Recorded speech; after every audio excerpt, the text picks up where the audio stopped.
My name is Phalar Hithlas. In the ancient flowing tongue of my people, the Wood Elves, this name translates to, he who embraces trees more than most. It is a title I have earned over centuries of devoted communion with the living world, a truth woven into the very fabric of my being, a testament to the profound, almost spiritual connection I share with the vibrant, breathing life that surrounds me. The forest is not merely a place I inhabit, a shelter from the elements, or a source of sustenance. It is an extension of my own spirit, a vast, intricate, living, breathing entity with which I am intimately intertwined, a boundless sanctuary that nurtures my very soul and defines my existence. My days unfold in a gentle, rhythmic dance with the natural world, a quiet, contemplative existence marked by the subtle shifts of light and shadow, the ebb and flow of life. I walk barefoot upon the mossy earth, feeling the cool, damp soil between my toes, sensing the intricate, unseen network of roots that lies hidden beneath the surface, a silent testament to the enduring strength, the deep wisdom, and the interconnectedness of the forest. These roots, unseen by many, are the veins and arteries of this world, carrying life and sustenance, binding everything together in a complex, beautiful web.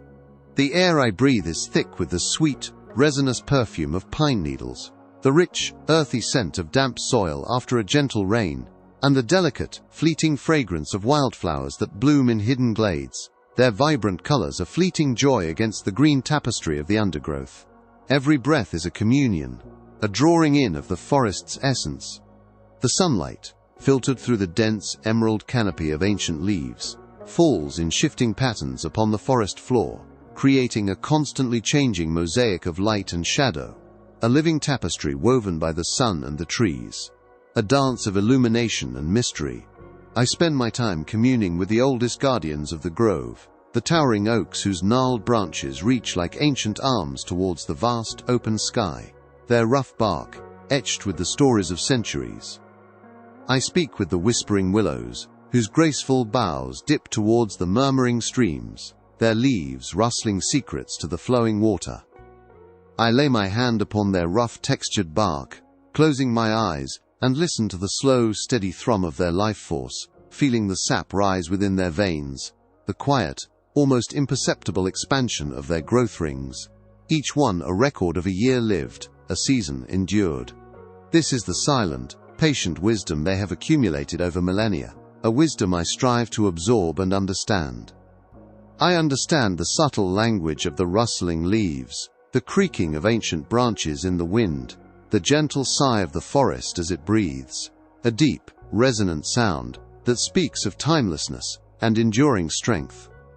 Every creature, from the smallest beetle scuttling in the undergrowth, its tiny legs a whisper on the fallen leaves, to the majestic stags that roam the deeper woods, their antlers crowned with morning dew, is a part of this intricate balance, and I am a part of them, a single, conscious thread in the vast, interconnected web of life.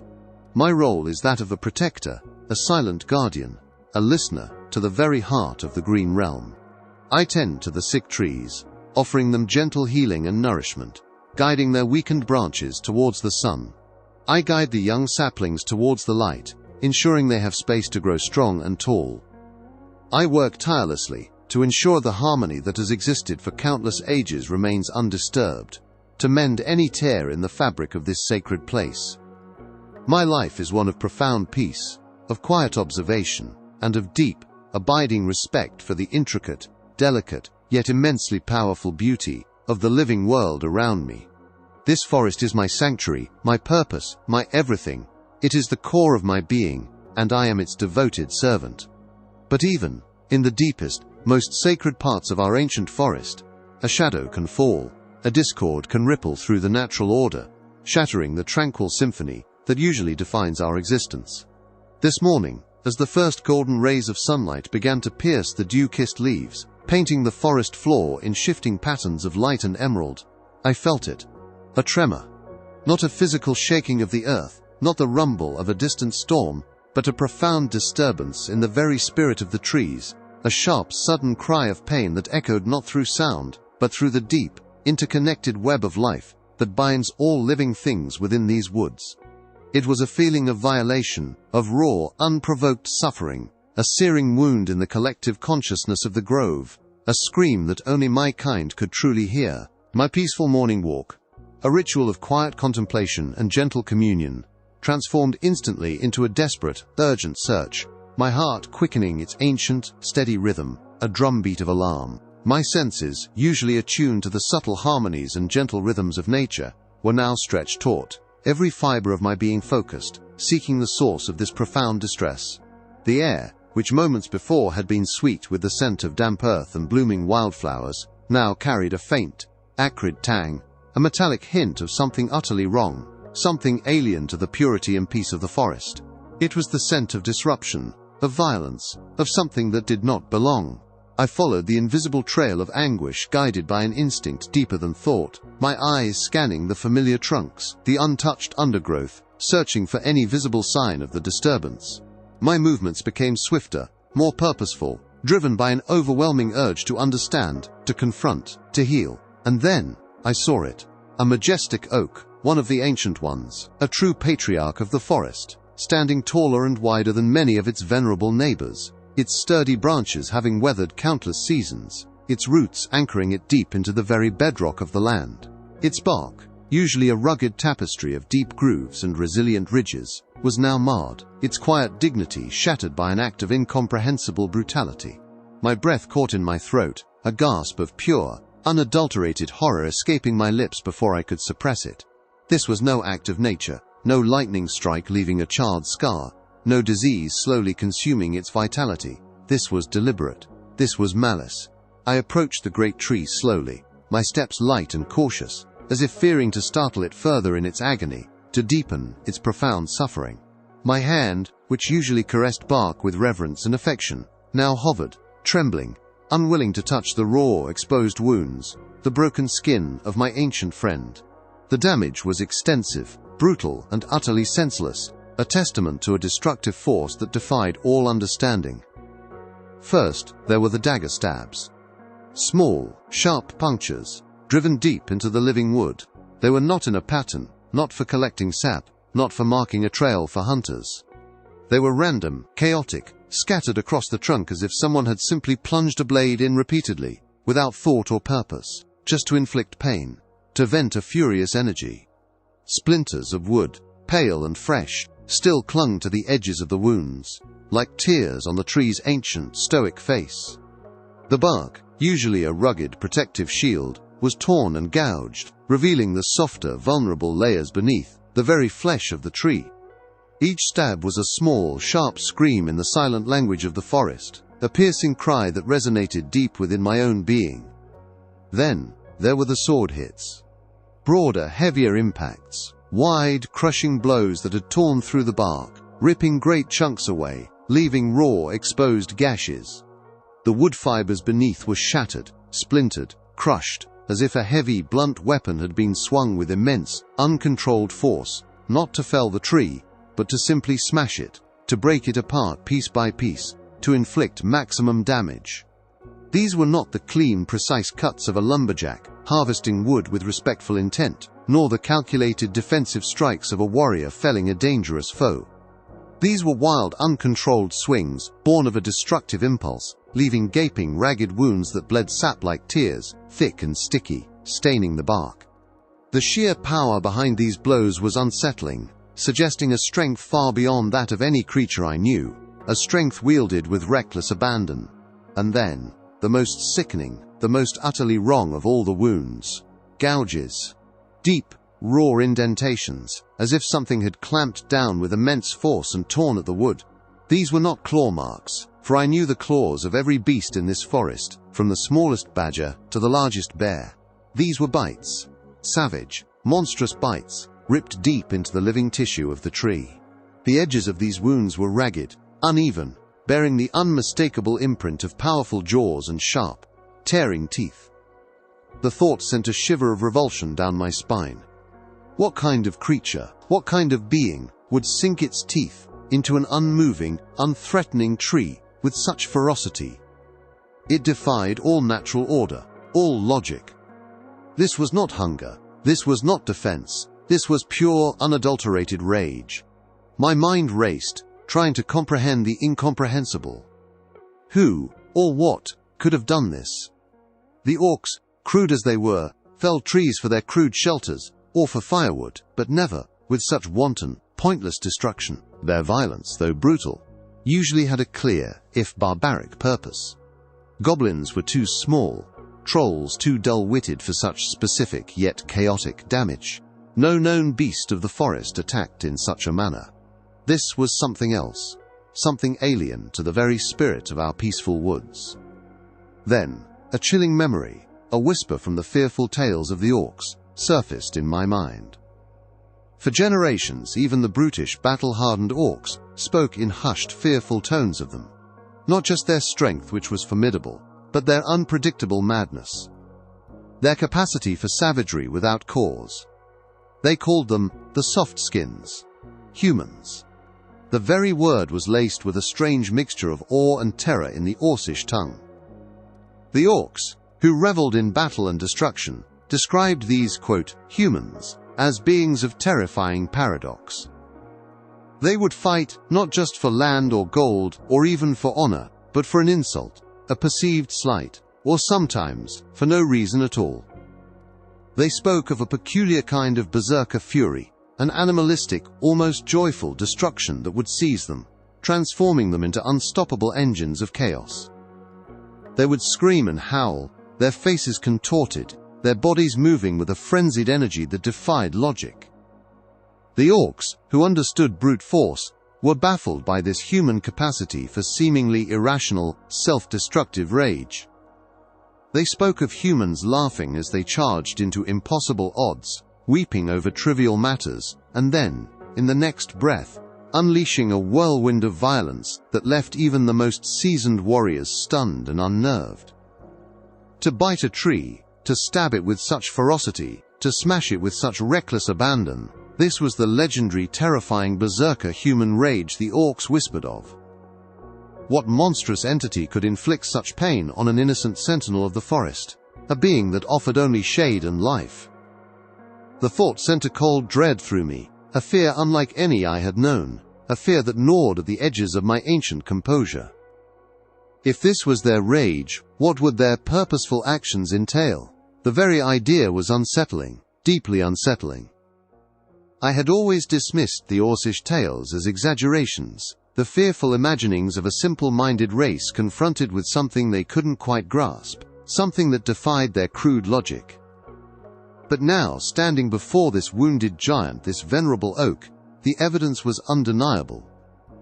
The raw, senseless violence etched into the bark spoke volumes, echoing the Orcish warnings with chilling clarity. My decision was made. I could not allow such desecration to go unaddressed, to simply fade into the silent history of the forest's wounds. As a protector of the forest, as one named he who embraces trees more than most, it was my solemn duty to understand this profound threat, to confront it, and if necessary to drive it out, to ensure the peace of my home. A cold, unwavering determination settled in my heart, replacing the initial horror, stealing my resolve. I would track these soft-skins. I would find them. And I would demand answers, or exact retribution, for the profound pain they had inflicted upon my ancient friend, upon the very spirit of the forest.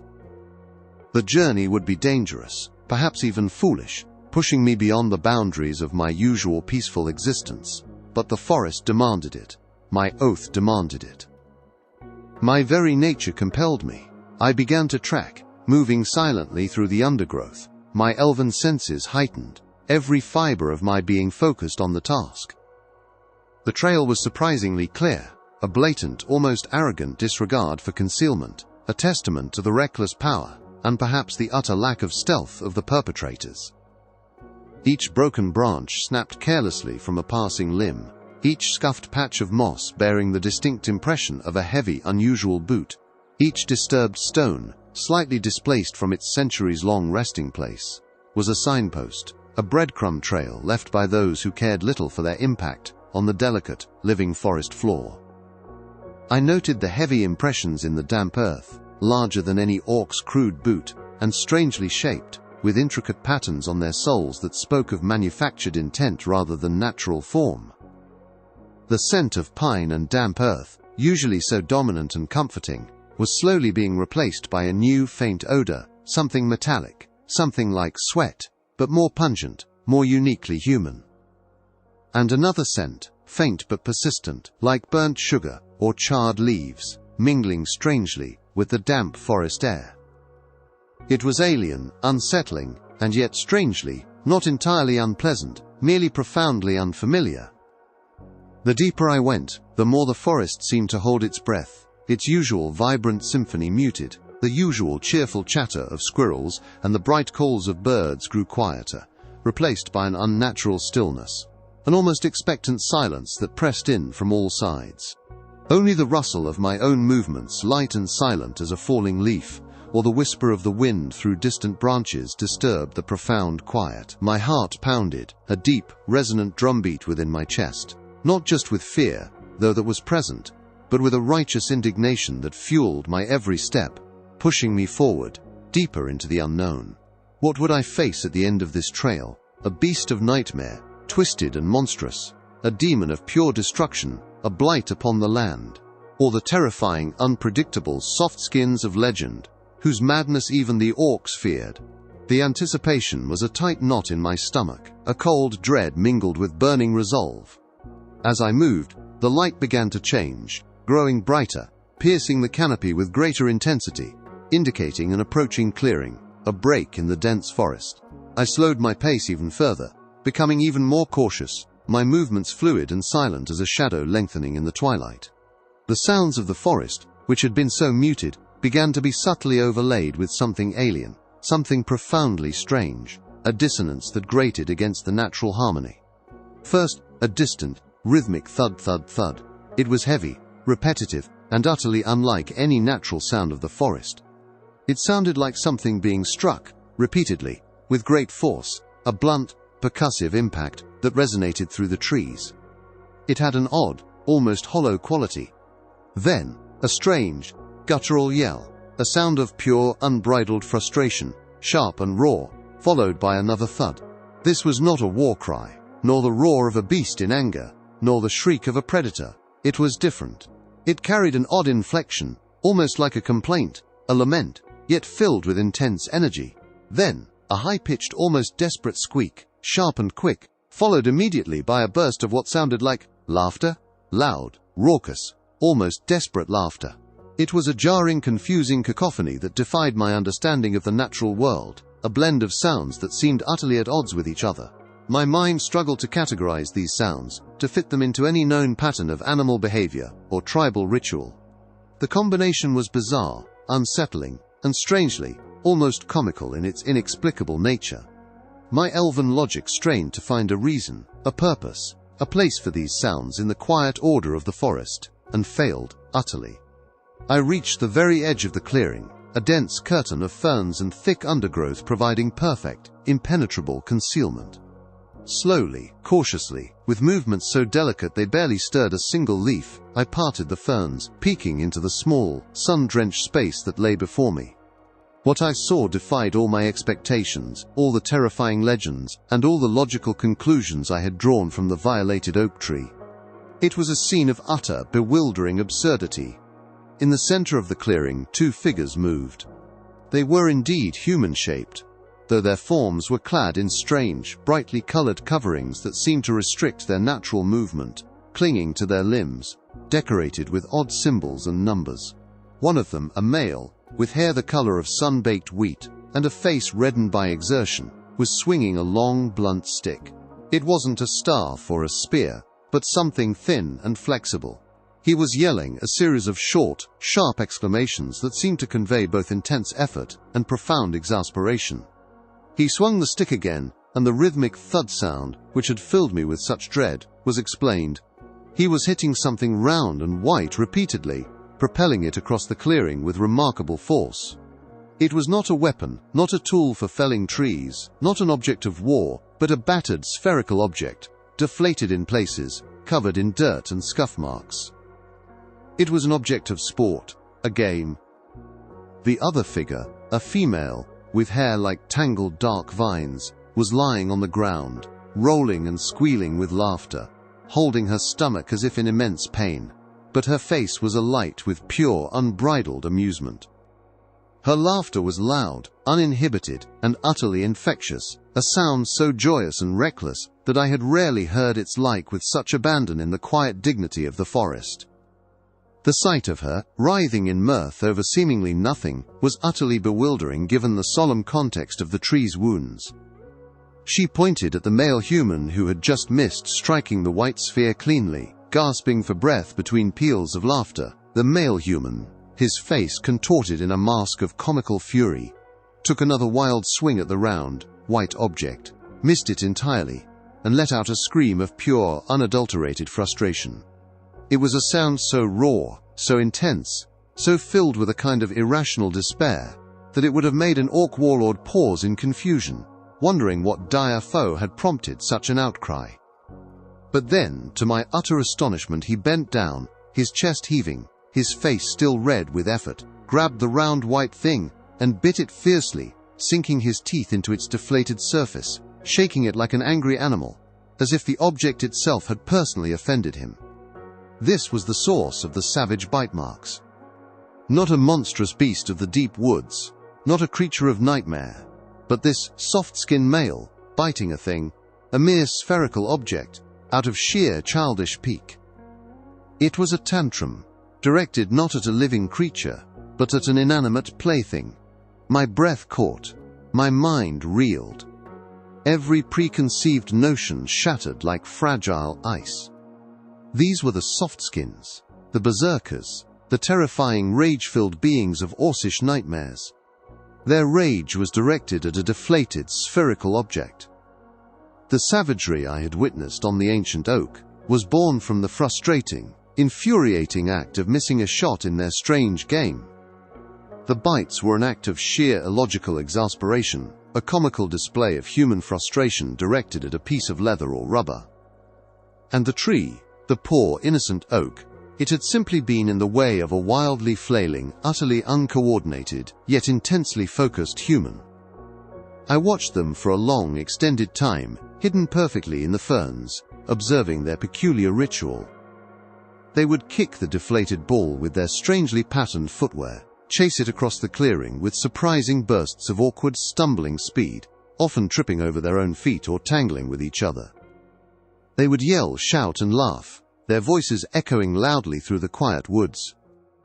Occasionally, one of them would grab the ball and bite it again in frustration, or slam it into the ground, or even kick it hard into the nearest solid object, which, regrettably, had been the ancient oak. I noticed that the dagger stabs on the tree were likely from a poorly aimed kick, with their strange, hard-toed footwear, studded with what looked like small, sharp protrusions, cleats, which had caught the bark. The sword hits were likely from a flat-footed stomp or a clumsy fall against the trunk in their frantic pursuit of the ball. The gouges were indeed bite marks, but not from a monster, but from a human, in a fit of inexplicable, yet ultimately harmless fury at a ball that refused to cooperate. Their faces, when not contorted in frustration or exertion, were open, expressive, revealing a startling range of emotions that flickered across their features. They sweated profusely, their strange, brightly colored coverings clinging to their bodies, damp with effort. One of them, a male with hair the color of deep soil, stumbled, flailed wildly, lost his balance, and crashed into a young sapling at the edge of the clearing, snapping a branch with a loud crack. He groaned dramatically, clutching his arm, then, to my utter bewilderment, burst out laughing, a deep booming sound that shook his whole body, his previous pain forgotten in a wave of mirth. It was a chaotic, messy, utterly illogical display of energy, emotion, and physical awkwardness, all for the sake of pushing a deflated sphere around a patch of dirt. I slowly withdrew, my mind reeling, a look of profound bewilderment, then a tiny, almost imperceptible smile crossing my face. My initial horror had melted away, replaced by something entirely new, a deep, unshakable fascination. I looked back at the still ravaged tree, its fresh wounds, a stark, painful reminder of the chaos I had witnessed, the raw marks of illogical, human frustration. Then I looked towards the sounds of the humans' continued, inexplicable game, their shouts and laughter echoing through the trees, a strangely vibrant and baffling counterpoint to the quiet harmony of the forest. The orcs were right in a way. Humans were capable of immense, unpredictable rage, but it wasn't always directed at their enemies or at grand, malicious schemes of conquest. Sometimes it was directed at a rubber ball, or their own clumsiness, or a particularly stubborn jar lid, as I would later learn from observing them more closely. Their madness wasn't a cold, calculated weapon of war, but a fundamental, inherent part of their strange, chaotic existence. They were loud, messy, prone to fits of dramatic frustration over the most trivial things, throwing themselves to the ground in despair, or screaming at an inanimate object, and then, just as quickly, they would laugh it off, as if nothing had happened, their anger dissipating like mist in the morning sun. They would curse and scream at each other, then embrace in boisterous camaraderie moments later. They were a whirlwind of contradictions, a baffling enigma wrapped in soft, vulnerable skin, yet possessing an incredible, almost terrifying resilience. I had come seeking a monster, a creature of pure destructive malice, a being that would threaten the very peace and ancient balance of my beloved forest, something to be driven out with force. Instead, I found them, the Softskins. And I realized, perhaps for the first time in my long life, that the forest could endure more than just the passing of seasons, the occasional violent storm, or the slow, inevitable creep of decay. It could endure humanity, and perhaps even find it utterly fascinating. Their chaos was not malicious, not born of evil intent, but simply human. It was an unfiltered expression of their raw, vibrant life force, their boundless, often misdirected passion. And in that profound realization, a new kind of wonder bloomed in my ancient heart, a curiosity I had not felt in centuries. The forest, in its infinite patience and wisdom, would heal the oak, slowly knitting its wounds back together. And I, Phalar Hiflis, would continue to watch these strange, baffling softskins, these chaotic creatures of paradox. And perhaps, just perhaps, I would learn to understand their peculiar, baffling magic, their unique way of existing in this world. Their presence was a new melody in the forest's ancient song, loud and jarring at times, but undeniably vibrant. Perhaps, over time, I could learn to discern its rhythm,